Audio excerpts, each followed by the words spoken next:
தலைமை வகித்து நெறிப்படுத்தி கொண்டிருக்கிற தென்சென்னை மாவட்ட செயலாளர் வேளச்சேரி ரவிசங்கர் அவர்களை,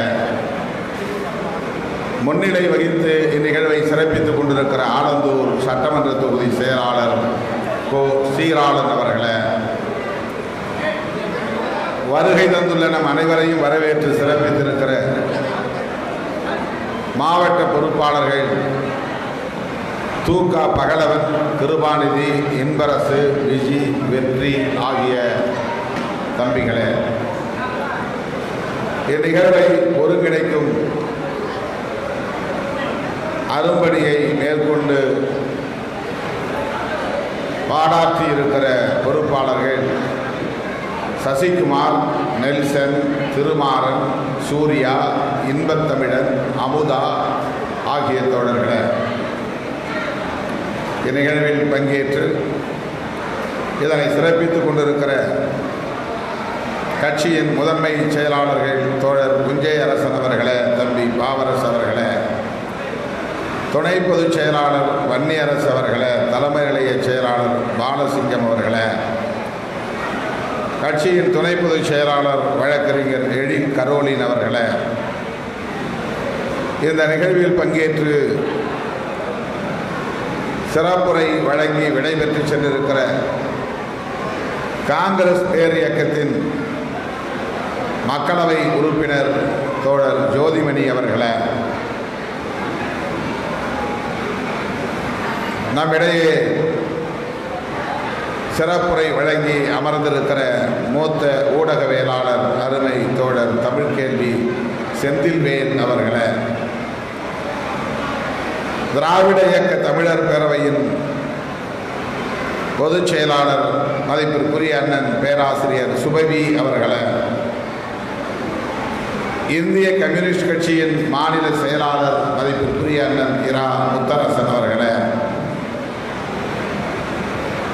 இந்த நிகழ்வில் பங்கேற்று இதனை சிறப்பித்துக் கொண்டிருக்கிற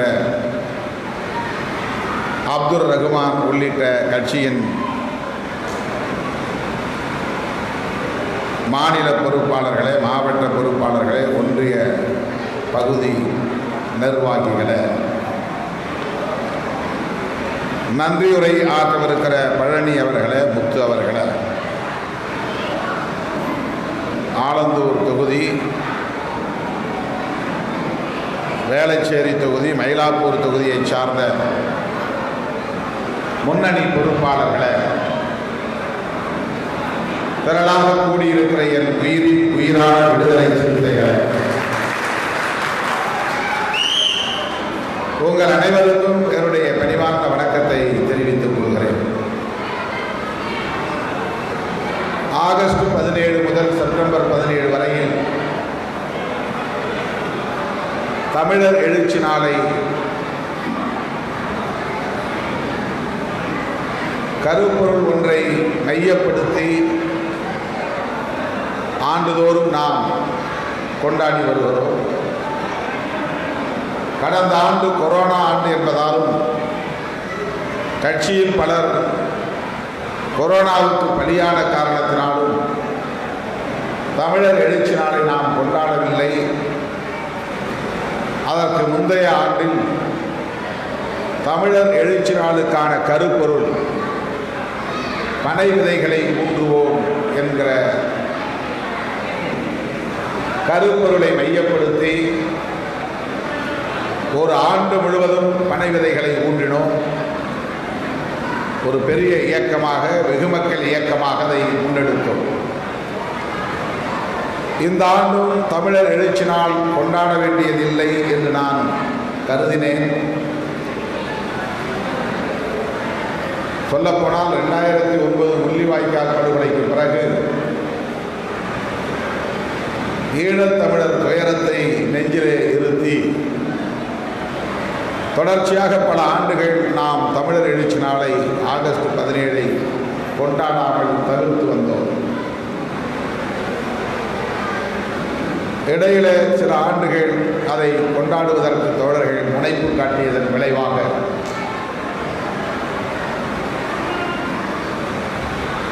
தமிழர் எழுச்சி நாளுக்கான கருப்பொருளை வழங்கி அதன் அடிப்படையில் சில நிகழ்வுகளை ஒருங்கிணைத்து வந்தோம்.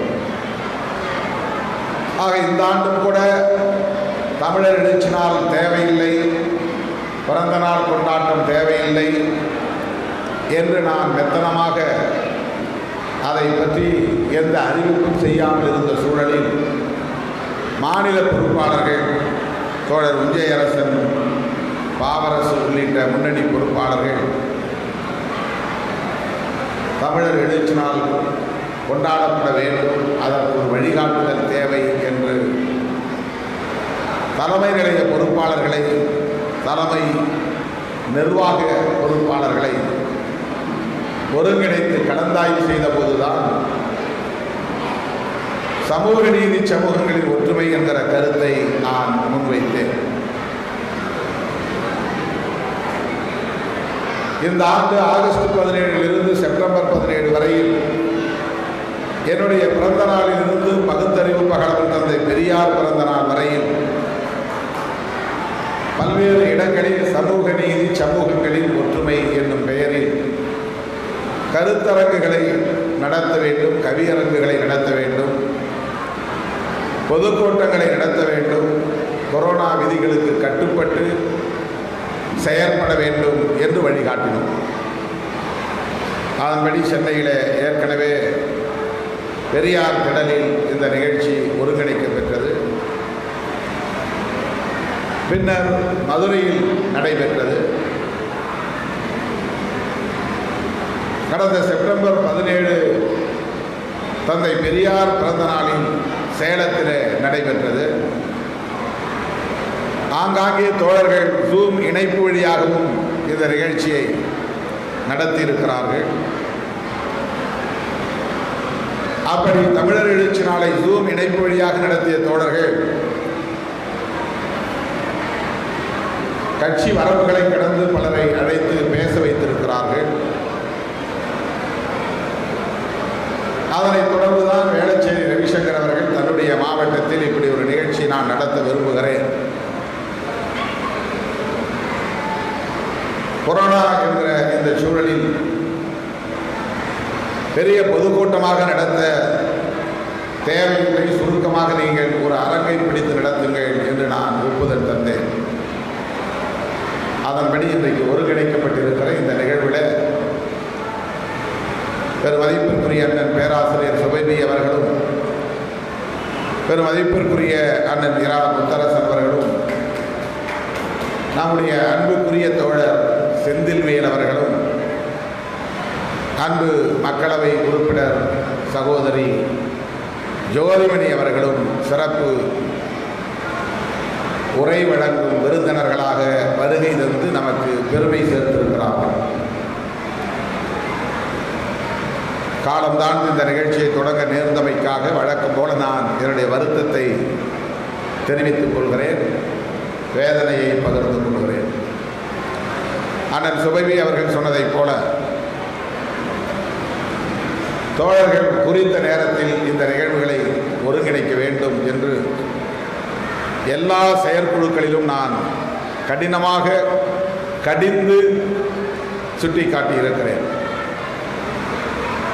2 நாட்களுக்கு முன்பு இன்றைக்கு நடைபெறவிருக்கிற ஆர்ப்பாட்டம் குறித்து ஒரு கலந்தாய்வு கூட்டம் நடந்தது. நேற்றைக்கு முதல் நாள் என்று கருதுகிறேன். அந்த கலந்தாய்வு கூட்டத்திலும் நான் மிக கடுமையாக கடிந்து கொண்டேன். உரிய நேரத்தில் நிகழ்வுகளை நீங்கள் ஒருங்கிணைக்க வேண்டும். நான் உரிய நேரத்தில் தயாரானாலும் கூட என்னை எந்த நிகழ்ச்சிக்கும் உரிய நேரத்தில் பங்கேற்க விடாத அளவுக்கு பல மாவட்டங்களில் இருந்து தோழர்கள் வந்து சூழ்ந்து கொள்கிறார்கள். இதையெல்லாம் முறைப்படுத்த வேண்டிய தேவை இருக்கிறது. மாவட்ட மாநில பொறுப்பாளர்கள் பொறுப்புணர்ந்து செயல்பட வேண்டும் என்று நான் கடிந்து கொண்டேன், வேண்டுகோளாகவும் வைத்தேன். இன்றைக்கு 10 மணிக்கு நான் தயாராகிவிட்டேன். வழியிலே திருமாறன் அவர்கள் ஒரே இடத்தில் குடியேற்ற வேண்டும் என்று வந்து வண்டியை மறித்தார்.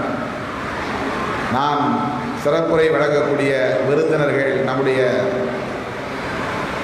தலைவர்கள் வந்துவிட்டார்கள், அந்த நிகழ்ச்சியை முடித்துவிட்டு பிறகு போவோம் என்றதும் திருமாறனும் அவரோடு நம்முடைய முன்னணி தோழர்களும் அதற்கு உடன்படவில்லை. வண்டியை மறித்து கொண்டு 2 நிமிடத்தில் முடித்து கொள்ளலாம் வாருங்கள் என்று அழைத்தார்கள். ஆனால் 3-4 இடங்களுக்கு போக வேண்டியிருந்தது. ஒரு நிகழ்வு என்று எண்ணி போனால் கிட்டத்தட்ட 1 மணி நேரம் அதற்கு நாம் எடுத்துக்கொள்ள வேண்டிய அல்லது 3/4 மணி நேரத்திற்கு மேல் அதை எடுத்துக்கொள்ள வேண்டிய ஒரு தேவை உருவாகிவிட்டது. மாவட்ட நிர்வாகத்தில் இதையெல்லாம் முன்கூட்டியே நீங்கள் பேசியிருக்க வேண்டும். தலைவரை அழைத்து செல்வதற்கு முன்பு என்னென்ன நிகழ்ச்சிகள் இருக்கின்றன என்பதை முன்கூட்டியே சொல்லியிருந்தால் இவற்றையெல்லாம் ஒழுங்குபடுத்தி இருக்க முடியும். இத்தகைய ஒழுங்குதான் நம்மை வேகமாக வளர்க்க உதவும். என்னுடைய வேகத்திற்கு நான் அடிக்கடி தோழர்களிடம் சொல்லுவேன், என்னுடைய வேகத்திற்கு நீங்கள் ஈடு கொடுத்திருந்தால் இந்த இயக்கம் எங்கோ போய் சேர்ந்திருக்கிறோம், எப்போதோ வலிமை பெற்றிருக்கிறோம்.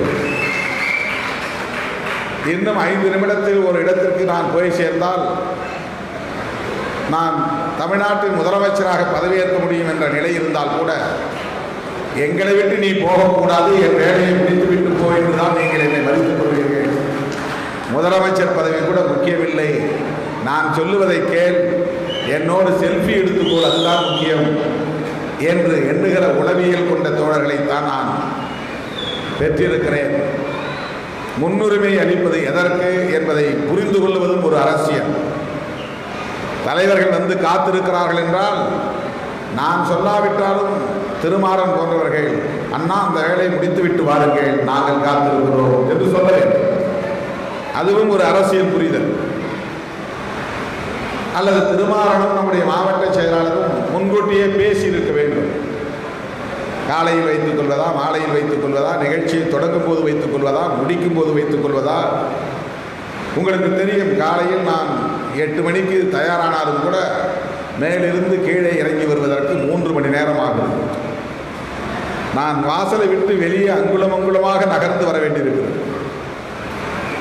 தொடர்ந்து ஒரு நாளைக்கு 18 மணி நேரம் பார்வையாளரை பார்க்கிற ஒரே ஆள் இந்தியாவில் மட்டுமல்ல, உலகத்திலேயே நான். இது பெருமைப்படுவதற்காக சொல்லவில்லை, காலத்தை எப்படி விரயமாக்குகிறோம் என்கிற வேதனைக்காக சொல்லவில்லை. இதை தவிர்க்கவும் முடியவில்லை, அதை எதிர்கொள்ளவும் முடியவில்லை. 18 மணி நேரம் 20 மணி நேரம் இதிலேயே போய்விடுகிறார். யாரும் நம்ப மாட்டார்கள். நேற்று இரவு நான் படுக்கிற போது 3 மணி.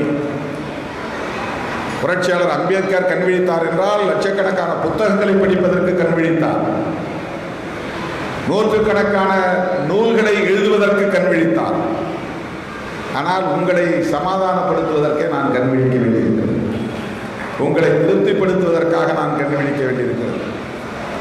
உங்களுக்கு எழுதி கொடுப்பதற்கு, வாழ்த்து செய்தி எழுதி கொடுப்பதற்கு, அல்லது உங்கள் பிரச்சனைகளை, செய்ய முடியாத பிரச்சனைகளை செவிமடுத்து கேட்பதற்கு கண் விழிக்க வேண்டியிருக்கிறது. 1 மணிக்கு நான் சோர்வடைந்து வேளச்சேரி வந்தாலும் அங்கே 30 பேர் காத்து கிடக்கிறீர்கள். பார்க்காமல் நான் மேலே ஏற முடியாது, பார்க்காமல் நான் போய் படுக்க முடியாது. அப்படி ஒரு கல் மனதும் எனக்கு இல்லை. வந்தவர்களை எப்படியாவது போங்கள் என்று சொல்லிவிட்டு போய் படுக்கிற கல் மனசு எனக்கு இல்லை.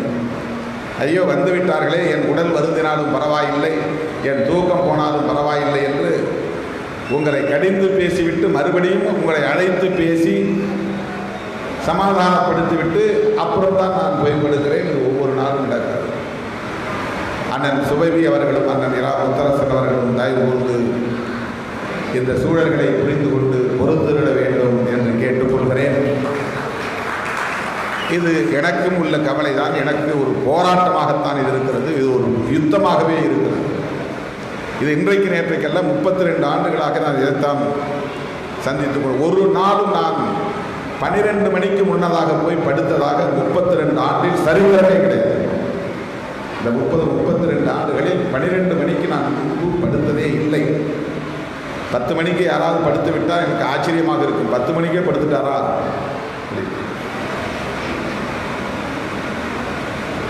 இதை ஒரு தகவலுக்காக நான் சொல்றேன். மக்கள் நல கூட்டணியின் போது அண்ணன் வைகோ அவர்கள் இப்படித்தான் பொது மேடைகளிலேயே கட்சி தோழர்களுக்கு வேண்டுகோள் விடுத்தார், கண்டனமும் தெரிவித்தார். அண்ணன் முத்தரசன் அவர்களும் கூட அப்படி வெளிப்படையாக நம்முடைய வெல்விஷர் என்கிற அடிப்படையிலே, நம்முடைய நலம் கருதக்கூடியவர் என்கிற அடிப்படையிலே அந்த கருத்தை சொன்னார். இதை நானும் இன்றைக்கு வெளிப்படையாக பேசுவதற்கு காரணம், தொலைக்காட்சியின் ஊடாக, முகநூல் ஊடாக நம்முடைய தோழர்கள் ஆயிரக்கணக்கானவர்கள் இதை பார்த்து கொண்டிருக்கிறார்கள். 10 மணிக்கு மேல் ஆகிவிட்டது, அண்ணனை போய் பார்க்க வேண்டாம் என்கிற ஒரு முடிவை நீங்களே எடுக்க வேண்டும். வந்து நின்ற பிறகு நான் எப்படி உங்களை முகம் சுளித்து விரட்ட முடியும்? உங்களுக்கே தெரிய வேண்டும், 10 மணிக்கு பிறகு பார்க்கக்கூடாது. காலையில் 8 மணிக்கு முன்னதாக போய் தொந்தரவு செய்யக்கூடாது.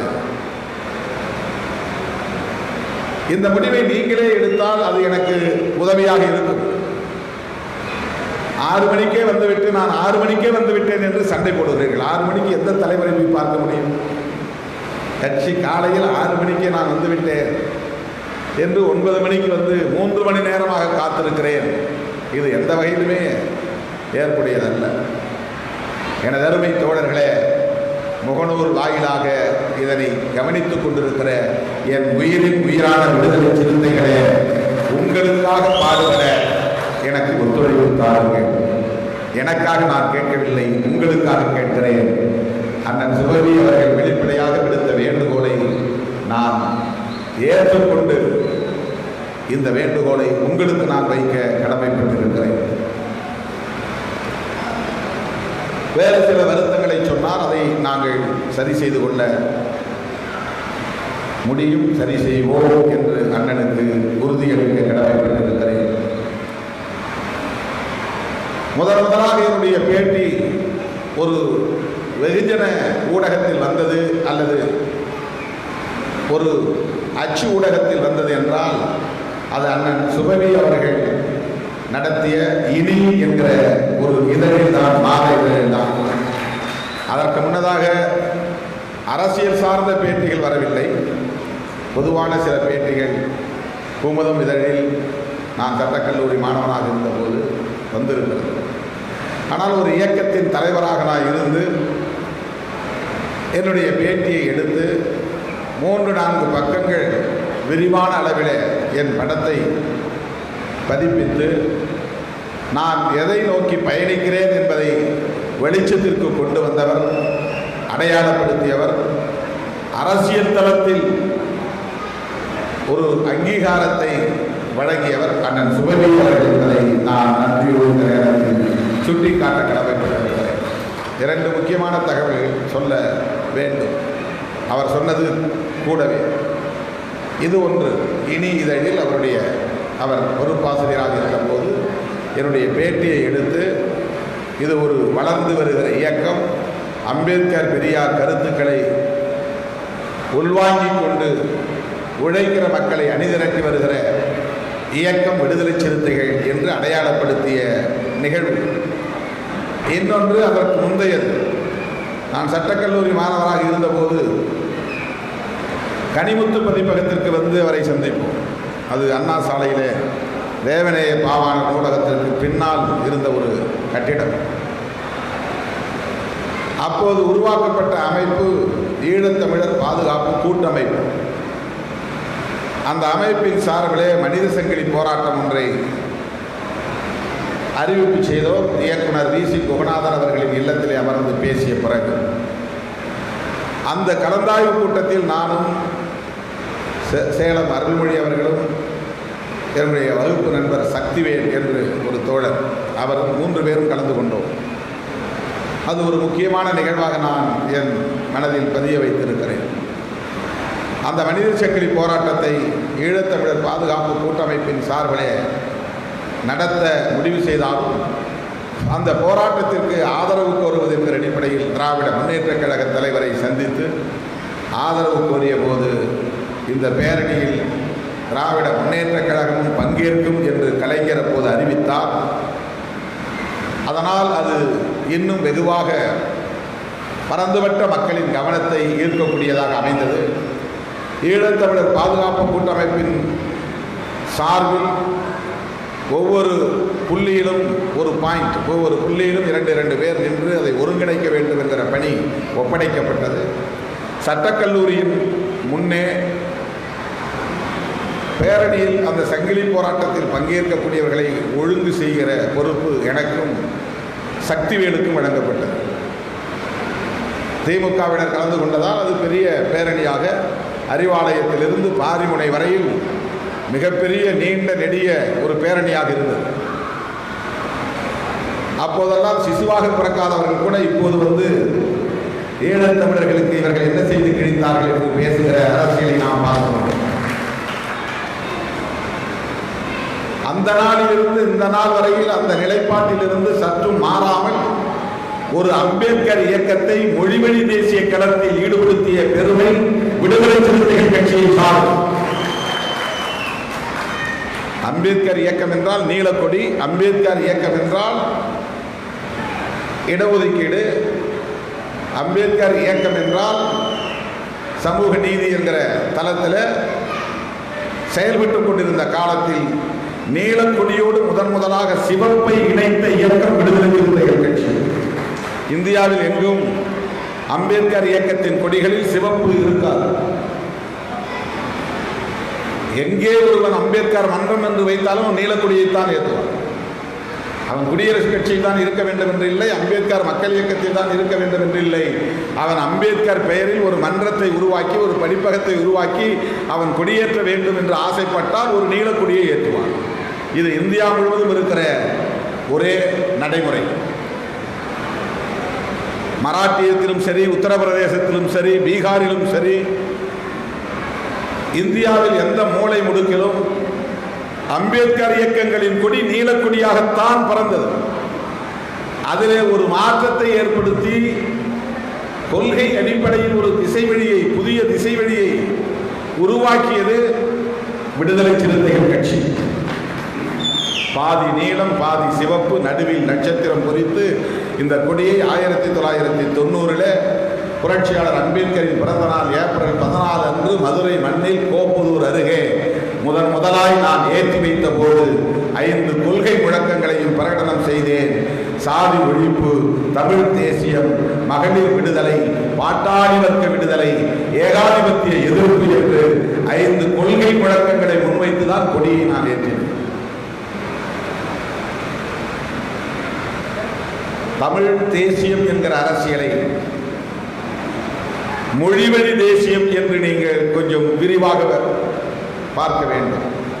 மொழிவழி தேசியம் என்பதை ஏன் சுட்டிக்காட்டுகிறோம் என்றால், தமிழ் வழியில் தமிழ் தேசியம், கேரள வழியில் கேரள தேசியம், கன்னட வழியில் கன்னட மொழிவழி தேசியம் என்று அந்தந்த தேசிய இனங்கள் தங்களுக்கான தேசிய இன உரிமையை கோர வேண்டும்.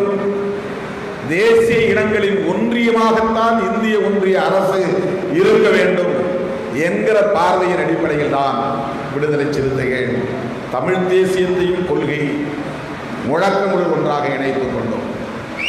இது தொடர்பாகவும் அண்ணன் சுபவி அவர்களுக்கும் எனக்குமான ஒரு உரையாடல் போகிற போக்கிலே அவர் என்னிடத்திலே வைத்த ஒரு கருத்து. அந்த தமிழர் வாழ்வுரிமை மாநாட்டை முடித்துக்கொண்டு இறங்கி விடைபெறுகிற போது அவர் என்னை தட்டி கொடுத்து பேச்சு நன்றாக இருந்தது. ஆனால் ஏன் இந்த இந்திய ஒடுக்கப்பட்ட சிறுத்தைகள், எதற்காக இதில் இந்திய என்ற சொல்லை இணைத்திருக்கிறீர்கள், நாம் எல்லாம் தமிழர்கள் தானே என்று சொன்னது இன்னும் எனக்கு நினைவிருக்கிறது. நான் அப்போது சொன்னேன், அப்போது தலித் பேங்கர்ஸ் ஆஃப் இந்தியா என்று இருந்த அந்த இயக்கத்தின் பெயரை தமிழ்படுத்தி இருக்கிறோம், அவ்வளவுதான். ஆனால் கீழே விடுதலை சிறுத்தைகள் என்றுதான் நாங்கள் இயங்கிக் கொண்டிருக்கிறோம் என்று ஒரு துண்டறிக்கை எடுத்து காட்டினேன். பெயரை மேலே டிபிஐ என்று போட்டிருப்போம், ஆனால் கீழே விடுதலை சிறுத்தைகள் என்று நான் அப்போதே அறிமுகப்படுத்தினேன். அந்த மாநாடு முடிந்ததும் அவர் இந்திய ஒடுக்கப்பட்ட சிறுத்தைகள் என்கிற அந்த சொல்லுக்குள் இருக்கிற அரசியலை எனக்கு உணர்த்தினார். நாம் தமிழ் தேசிய சிந்தனையாளர்களாக வளர வேண்டும் என்கிற அந்த புரிதலை வெளிப்படுத்தினார். இப்படித்தான் எங்களுக்கு இடையிலான அந்த அரசியல் சார்ந்த, கொள்கை சார்ந்த, பெரியாரியம் சார்ந்த, அம்பேத்கரியம் சார்ந்த, மார்க்சியம் சார்ந்த அரசியல் உறவு வளர்ந்தது, வலுப்பெற்றிருக்கிறது.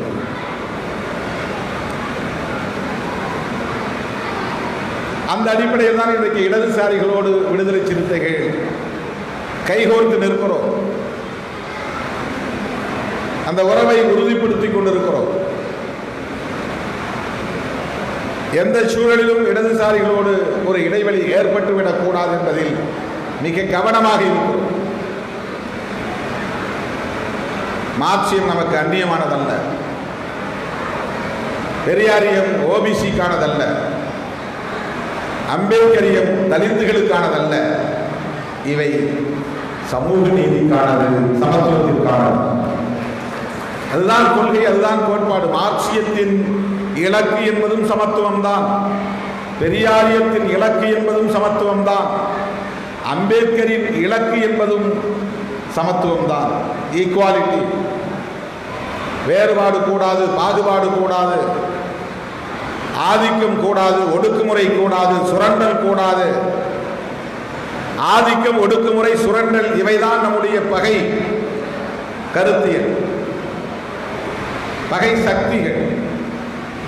ஆகவே ஆதிக்கத்தை எதிர்ப்பதற்காக, ஒடுக்குமுறையை எதிர்ப்பதற்காக, சுரண்டலை எதிர்ப்பதற்காக அம்பேத்கரியவாதிகளும் பெரியாரியவாதிகளும் மார்க்சியவாதிகளும் கைகோர்த்து ஒரே களத்தில் நிற்க வேண்டும் என்கிற பார்வையை இன்றைக்கு வெகுமக்கள் பார்வையாக மாற்றிக்கொண்டிருக்கிற இயக்கம் விடுதலை சிறுத்தைகள் கட்சி.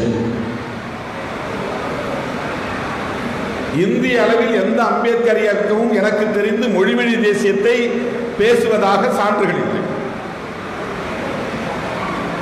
இதுவெல்லாம் தமிழக அரசியல் களத்தில் விடுதலை சிறுத்தைகள் முன்னெடுத்த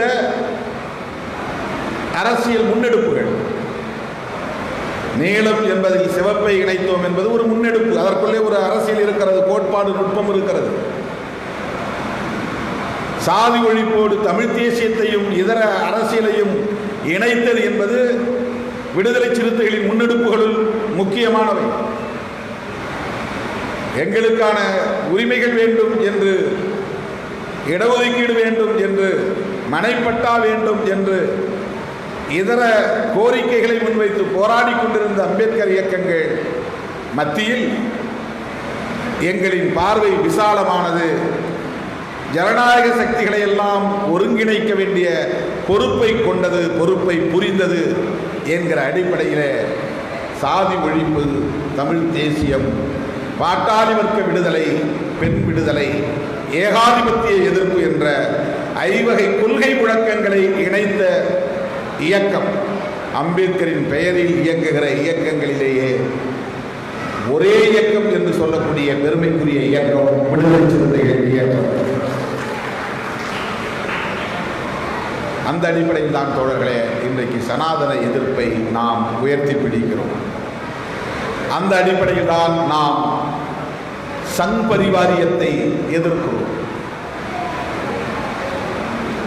அந்த அடிப்படையில் தான் நாம் RSSஐ மக்களிடத்தில் அம்பலப்படுத்துகிறோம். RSSஇன்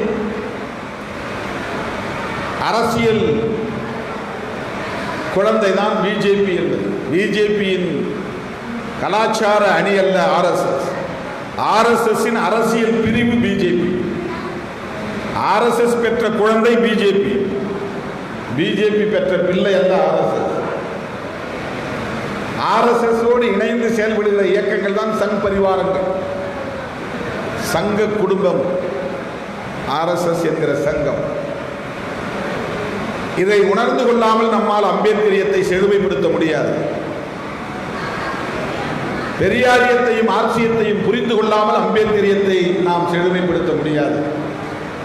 விடுதலை சிறுத்தைகளின் வரவுக்கு முன்பு வரை பெரியாரை ஓபிசி தலைவர் என்றும், திராவிட இயக்கங்கள் எல்லாம் எஸ்சி சமூகத்திற்கு எதிரான கட்சிகள் என்றும் இங்கே மிகப்பெரிய கருத்து பரப்புதல் நடந்தது. அது இங்கே நீடித்து நிலைத்தும் இருந்தது. அம்பேத்கர் என்றால் எஸ்சி தலைவர், பெரியார் என்றால் ஓபிசி தலைவர். அவர் பிற்படுத்தப்பட்ட மக்களுக்கான தலைவர், எஸ்சிக்கான தலைவர் இல்லை. எனக்கு தெரிந்து பெரியார் படத்தை அம்பேத்கர் இயக்கங்களில் துண்டறிக்கைகளிலும் சுவரொட்டிகளிலும் போட்டு பதிவு செய்து மக்களிடத்தில் கொண்டு போய் பரப்பிய முதல் இயக்கம் விடுதலை சிறுத்தைகள் கட்சி. இதையெல்லாம் நான் சொல்லுவதற்கு காரணம் எப்படி பண்பு மாற்றம் நிகழ்ந்து வருகிறது என்பதற்காக. இதில் உரிமை கோருவதற்கு எதுவும் கிடையாது. பெருமை பேசுவதற்காக சொல்லவில்லை, உரிமை கூறுவதற்காக சொல்லவில்லை. விடுதலை சிறுத்தைகள் எத்தகைய பண்பு மாற்றத்தை இந்த சமூக தளத்தில் அல்லது அரசியல் தளத்தில் ஏற்படுத்தி கொண்டிருக்கிறது, அந்த தாக்கத்தை ஏற்படுத்தி வருகிறது என்பதை சுட்டி காட்டுவதற்காக. வேறு யாரும் இதை சொல்ல முடியாது, அதை நான் தான் சொல்ல முடியும். ஆகவே பெரியாரை, புரட்சியாளர் அம்பேத்கரை பிரித்து பார்க்க முடியாது. இவர்களுக்கு சமூக நீதி மட்டும்தான் அடையாளம், சாதியோ மொழியோ மதமோ அடையாளம் இல்லை. பெரியார் தமிழரா அம்பேத்கர் தமிழரா என்று கேட்டால் இந்த புதர்க்கவாதத்திற்கு எப்படி விடை சொல்ல முடியும்? பெரியார் தமிழர் இல்லை என்றால் அடுத்து அம்பேத்கர் தமிழர் இல்லை என்று சொல்லாமல் சொல்லப்படும். பெரியாரும் அம்பேத்கரும் தமிழர் இல்லை என்றால் மார்க்ஸை நீ ஏற்றுக்கொள்ளவே முடியாது, அவர் இந்தியரும் இல்லை என்றாகிவிடும். இதை போல ஒரு அபத்தம் வேறு என்னவாக இருக்க முடியும்? இதை விட ஒரு அரசியல் அறியாமை வேறு என்னவாக இருக்க முடியும்? இதுதான் நம்முடைய வாதம். யாரையும் தனிப்பட்ட முறையிலே காழ்ப்புணர்ச்சியின் அடிப்படையில் விமர்சிப்பது நம்முடைய நோக்கம் இல்லை. எந்த ஒரு இயக்கத்தின் மீதும், எந்த ஒரு தலைமையின் மீதும், எந்த ஒரு தனிநபரின் மீதும் நமக்கு காழ்ப்புணர்ச்சி கிடையாது. சில பேருக்கு திருமாவளவன் தான் எதிரி என்று வரையறுத்துக் கொண்டு செயல்படக்கூடிய கும்பல் உண்டு. அவர்களுக்கு விடை சொல்லுவதும் நம்முடைய பொறுப்பு அல்ல. அவர்கள் அப்படியே கிடக்கட்டும், அந்த எல்லைக்குள்ளேயே அவர்கள் கிடந்து உழலட்டும். திருமாவளவன் எதிர்ப்பு என்பதற்குள்ளேயே அவர்கள் வீழ்ந்து கிடக்கட்டும். அவர்கள் விசாலமான பார்வையை ஒருபோதும் பெறப்போவதில்லை. மார்க்சும் சமூக நீதிக்கான தலைவர் தான். ஆகவே கொள்கைதான் நமக்கான அடையாளமாக இருக்க முடியும், சமூக நீதி தான் நமக்கான அடையாளமாக இருக்க முடியும். அந்த அடிப்படையில் தான் நமக்கான நட்பு சக்திகளை, நேச சக்திகளை நாம் அடையாளம் காண முடியும், கைகோர்த்து களமாட முடியும். நாம் கேட்கிற அத்தனை கோரிக்கைகளும் சமூக நீதி சார்ந்ததுதான். எனக்கு மனைப்பட்டா வேண்டும் என்றாலும் அது சமூக நீதி கோரிக்கை தான். கல்வியிலும் வேலைவாய்ப்பிலும் இடஒதுக்கீடு வேண்டும் என்பது மட்டுமல்ல சமூக நீதி. பெண்களுக்கு கல்வி வேண்டும் என்பதும் சமூக நீதி கோரிக்கை தான். தன்னுடைய வாழ்க்கையை பற்றி தீர்மானிக்கிற உரிமை பெண்களுக்கு வேண்டும் என்பதும் சமூக நீதி கோரிக்கை தான். சமூக நீதி என்பது வெறும் ரிசர்வேஷன் அல்ல. Reservation in education, reservation in employment என்பது மட்டுமே சமூக நீதி அல்ல. ஆன்டி டிஸ்கிரிமினேஷன் என்பது social justice. Social justice is nothing but anti discrimination. பாகுபாடுகளுக்கு எதிரானது, அதுதான் சமூக நீதி. பெண் என்பதனாலேயே ஒடுக்குவது,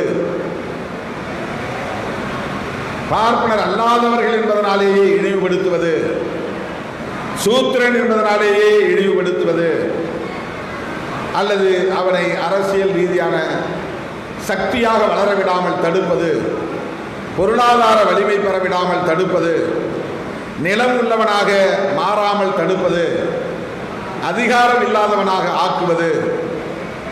உனக்கு நிலத்தை பறித்தாலும், கல்வியை பறித்தாலும், வேலைவாய்ப்பை பறித்தாலும் அது அடிப்படையில் அதிகாரத்தை பறிப்பதாகும். உனக்கு நிலம் கொடுத்தால், கல்வியை கொடுத்தால், வேலையை கொடுத்தால் அது அதிகாரத்தை கொடுப்பதாகும். எனவே சோஷியல் ஜஸ்டிஸ் ஃபார் வாட்? அதிகாரத்திற்காக. சமூக நீதி என்பது எதற்காக? அதிகாரமயப்படுத்துவதற்காக, அதிகார வலிமைப்படுத்துவதற்காக. எம்பவர்மெண்ட், எம்பவர்மெண்ட் ஆஃப் தலித்ஸ், தலித்துகளை அதிகார வலிமை உள்ளவர்களாக ஆக்குவது, பெண்களை அதிகார வலிமை உள்ளவர்களாக ஆக்குவது. பொருளாதார வலிமை என்பது வேறொன்றுமில்லை, அதிகார வலிமை. கல்வி வலிமை என்பது வேறொன்றுமில்லை, அதிகார வலிமை. நீ படித்தால்தான் ஒரு விஓவாக வர முடியும், நீ படித்தால்தான் ஒரு ஆசிரியராக வர முடியும். ஆசிரியர் என்பது வேலை அல்ல, அதிகாரம். விஓஓ என்பது வருமானத்திற்குரிய வேலை அல்ல, அதிகாரம். அதிகாரமயப்படுத்துதல். ஒரு பியூன் என்பது கூட அது வெறும் வருமானத்திற்கான வேலை அல்ல, அது அதிகாரமயப்படுத்துவது. IAS என்பது அலங்கார பதவி அல்ல, அது அதிகார வலிமையை தருவது. ஒரு இன்ஸ்பெக்டர் என்பது தன்னுடைய செல்வாக்கை காட்டிக் கொள்வதற்கான ஒரு பகட்டு நிறைந்த பதவி அல்ல, அது அதிகாரத்தோடு தொடர்புடையது. எனவே எதற்காக சமூக நீதி? டீசென்ட்ரலைசேஷன் ஆஃப் பவர், அதிகாரத்தை பகிர்ந்து கொடுப்பதற்காக சமூக நீதி.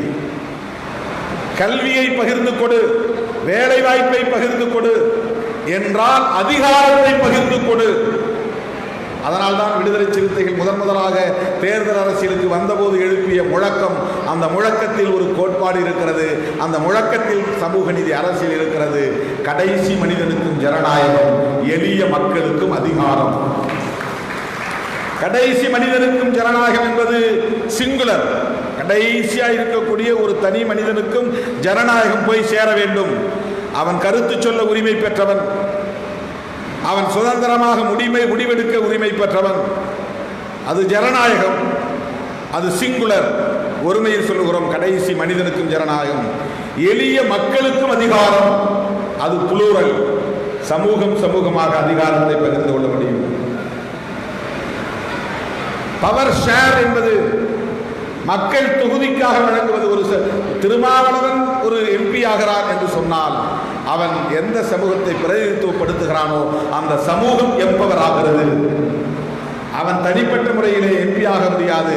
ஆனால் ஒவ்வொருவரும் நானே MP என்று எண்ணக்கூடிய உணர்வை உளவியல் ரீதியாக உணர்கிறது. ஒரு அரசியல் கட்சியில் ஒருவன் MP ஆக இருந்தால் அவன் தொகுதிக்கு MP.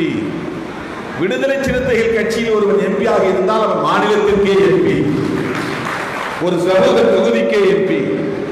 ஒட்டுமொத்த தமிழ்நாடு முழுவதும் இருக்கிற ஒடுக்கப்பட்ட சமூக பிரிவினர் அனைவருக்குமான MP. அப்படித்தான் மக்கள் உணர்கிறார்கள், நம்புகிறார்கள், புரிந்து கொள்கிறார்கள். இந்த உளவியலை தருவதுதான் சமூக நீதி. ஆகவே MLA ஆவதும் MP ஆவதும் அந்த தனிநபருக்கான பதவி அல்ல, ஒரு சமூகத்திற்கு பகிர்ந்தளிக்கப்படக்கூடிய அதிகார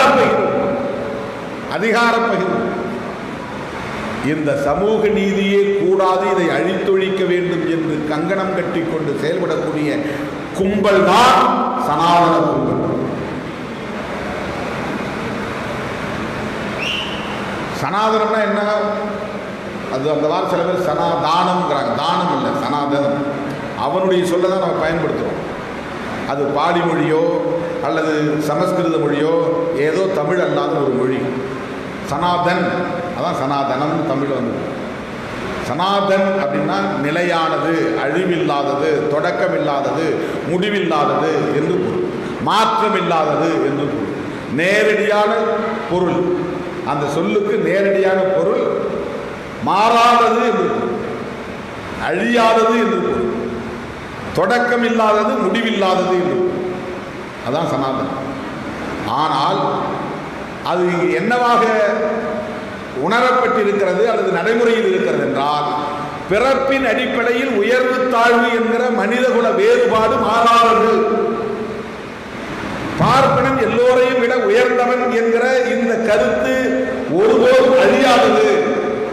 அதான் சனாதனம். பார்ப்பன சமூகத்தை சார்ந்த பெண்களாக இருந்தாலும் பெண்கள் ஆண்களுக்கு கீழானவர்கள். அதான் சனாதனம். அந்த கருத்து மாறாது, அந்த கருத்தியல் அழியாது. இது சனாதனம்.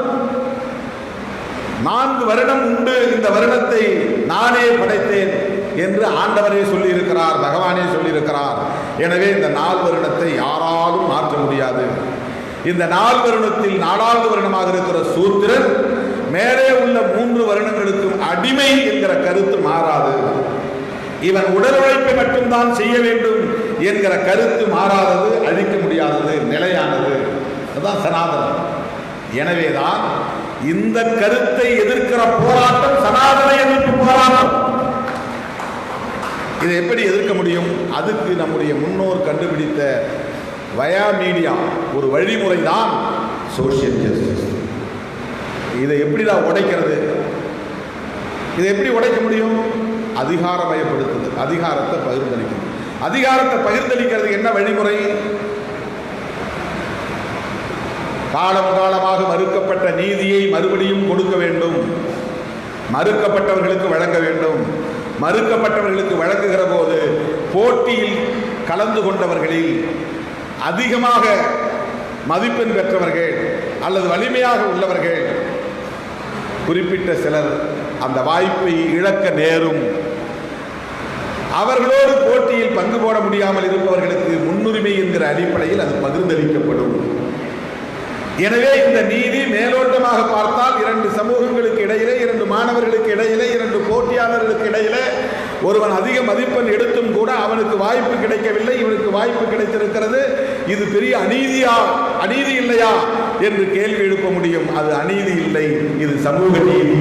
இப்படித்தான் இது வழங்க முடியும், அப்போதுதான் ஒரு சமத்துவத்தை ஏற்படுத்த முடியும் என்று நம்முடைய முன்னோர் கண்டறிந்த ஸ்ட்ராட்டஜி என்பதுதான் சோசியல் ஜஸ்டிஸ். ஒரு உத்தி முறை. எதற்காக? சமத்துவத்தை அடைவதற்காக. இந்த அடிப்படையில் தான் இன்றைக்கு சமூக நீதி சமூகங்கள் தங்களுக்கான கல்வி மற்றும் வேலைவாய்ப்பு உரிமைகளை கேட்டு பெறுகிறோம். யார் யார்? Schedule caste, schedule tribes, BC, MBC,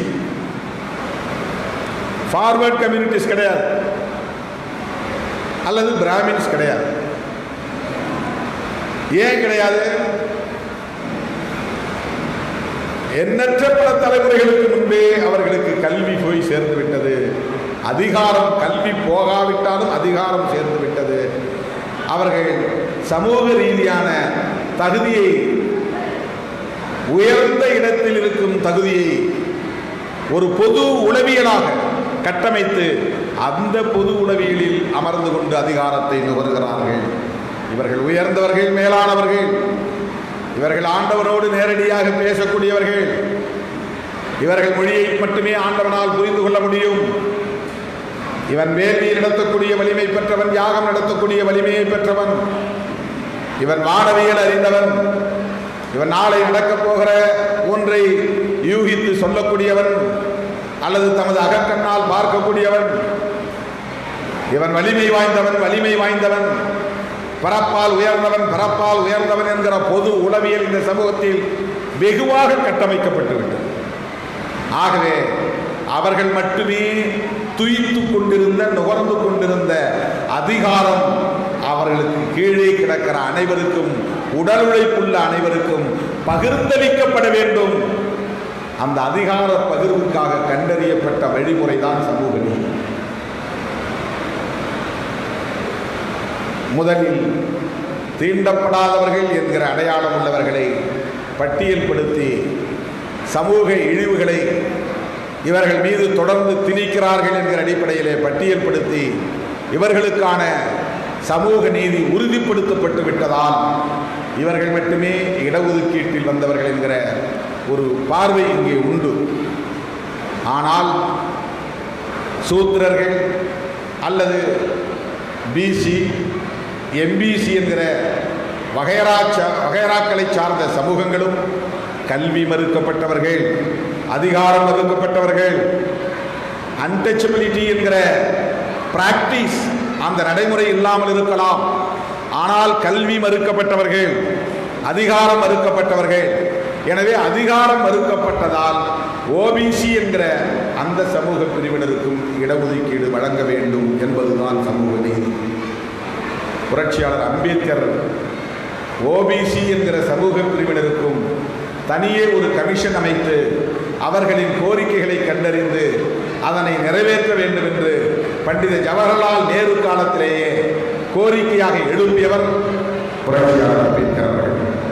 அவர் பதவியை ராஜினாமா செய்துவிட்டு வெளியே வருகிற போது சொன்ன பல காரணங்களுள் இதுவும் ஒன்று. ஓபிசி சமூகத்தினருக்கான நலன்களை விவாதிப்பதற்கு, அவர்களின் கோரிக்கைகளை கண்டறிவதற்கு ஒரு கமிஷன் அமைக்க வேண்டும் என்று நான் வைத்த கோரிக்கையை இந்த அரசு ஏற்றுக்கொள்ளவில்லை. நான் கொண்டு வந்த கோட் ஆஃப் இண்டிவிஜுவல் என்கிற சட்ட மசோதாவை விவாதத்திற்கு எடுத்துக்கொள்ளவில்லை. பெண்களுக்கு சம உரிமை அளிக்கக்கூடிய அந்த சட்ட மசோதாவை புறக்கணித்து விட்டது. இப்படி பல காரணங்கள். ஓபிசி சமூகத்திற்கும் இடஒதுக்கீடு வேண்டும் என்று புரட்சியாளர் அம்பேத்கர் சொன்னார். அவர் பதவியை ராஜினாமா செய்வதற்கு அதுவும் ஒரு காரணம் என்பதை நாம் புரிந்து கொள்ள வேண்டும். ஏன் ஓபிசி சமூகத்திற்கும் இடஒதுக்கீடு கேட்டார்? அதிகாரம் மறுக்கப்பட்ட சமூகம், எம்பவராக வேண்டிய சமூகம். அந்த சமூக நீதி சமூகங்களின் ஒற்றுமையைத்தான் அம்பேத்கரின் பார்வையில் இருந்து விடுதலை சிறுத்தைகள் முன்வைக்கிறது.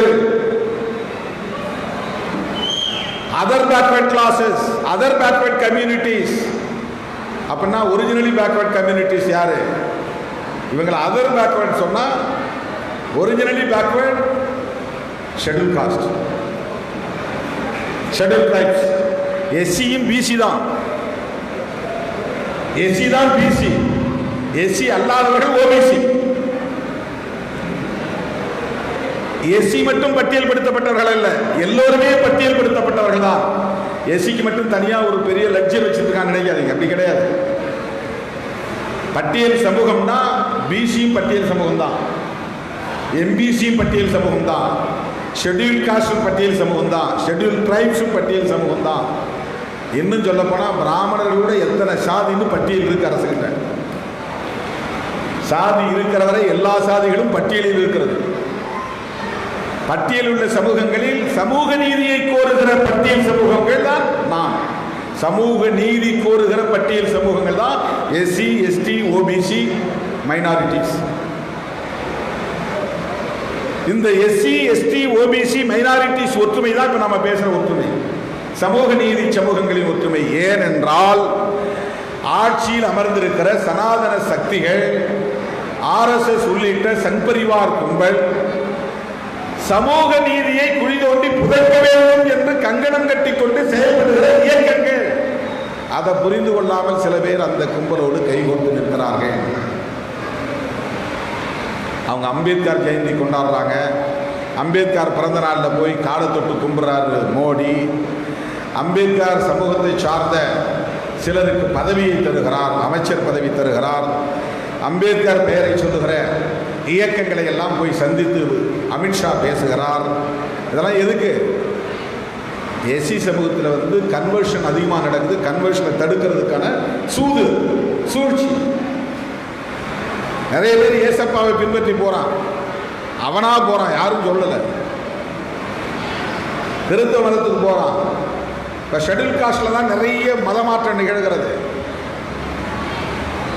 இஸ்லாத்துக்கு போவதை விட கிறிஸ்தவத்துக்கு போறான்.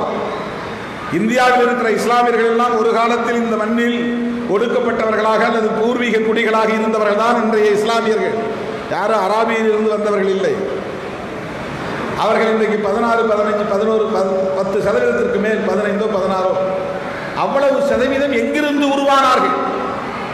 அவர்கள் அனைவருமே முன்னாள் இந்துக்கள் தான். உங்கள் பாஷையை சொல்ல போனார், இங்கே உள்ள கிறிஸ்தவர்கள் எல்லாம் யார்? முன்னாள் இந்துக்கள் தான்.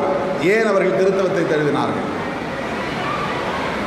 ஆனால் சனாதன சக்தியில் என்ன சொல்வார்கள் என்றால், இவங்க பிரியாணிக்காக முஸ்லீம் மதம் மாறிட்டாங்க, இவங்க கோதுமைக்காக கிறிஸ்தவ மதத்துக்கு போயிட்டாங்கன்னு அறியாமையில் பேசிக் கொண்டிருக்கிறார். அது அவருடைய அறியாமை என்று தான் நாம் எடுத்துக்கொள்ள வேண்டும். இந்த சமூக கட்டமைப்பில் நிலவுகிற பாகுபாடுகளும் இழிவுகளும் தான், ஒடுக்குமுறைகளும் தான். இங்கே இருக்கிறவர்கள் உருப்பட முடியாது. ஒரு கிறிஸ்டியன் ஆயிட்டா நமக்கு இந்த தொல்லை இல்லை, ஈஸியாக சர்ச்சில் உட்கார்ந்து வழிபாடு செய்யலாம், படிக்கலாம், வெளிநாட்டுக்கு போகலாம், சுதந்திரமாக நம்முடைய வாரிசுகள் வாழ்வாங்க அப்படின்னு அவனா முடிவு பண்ணுறான். மீனாட்சிபுரத்தில் மதமாறிய இஸ்லாமியர்கள்லாம் இன்னைக்கு இஸ்லாமியர்களால் மட்டுமே நடத்தப்படுகிறார்கள்.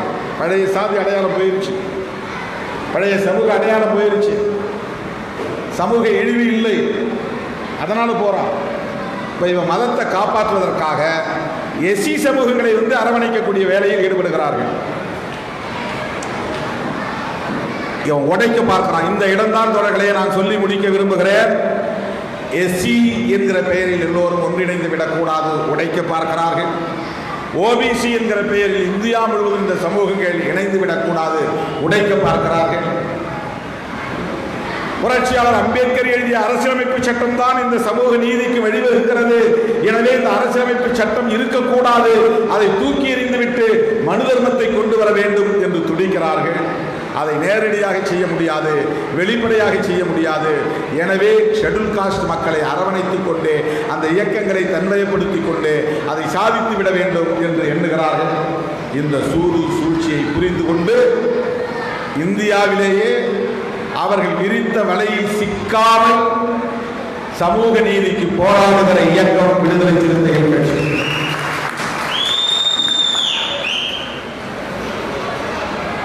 அவர்கள் கொசுவுக்கு வலையை கண்டுபிடித்திருக்கலாம், மீன் வலையை கண்டுபிடித்திருக்கலாம், இதர விலங்குகளை பிடிப்பதற்கு வலையை கண்டுபிடித்திருக்கலாம்.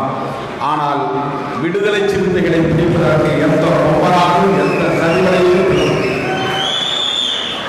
ஏனென்றால் நாங்கள் அம்பேத்கரை படித்திருக்கிறோம். புரட்சியாளர் அம்பேத்கரை மட்டுமல்ல, தந்தை பெரியாரை படித்திருக்கிறோம்.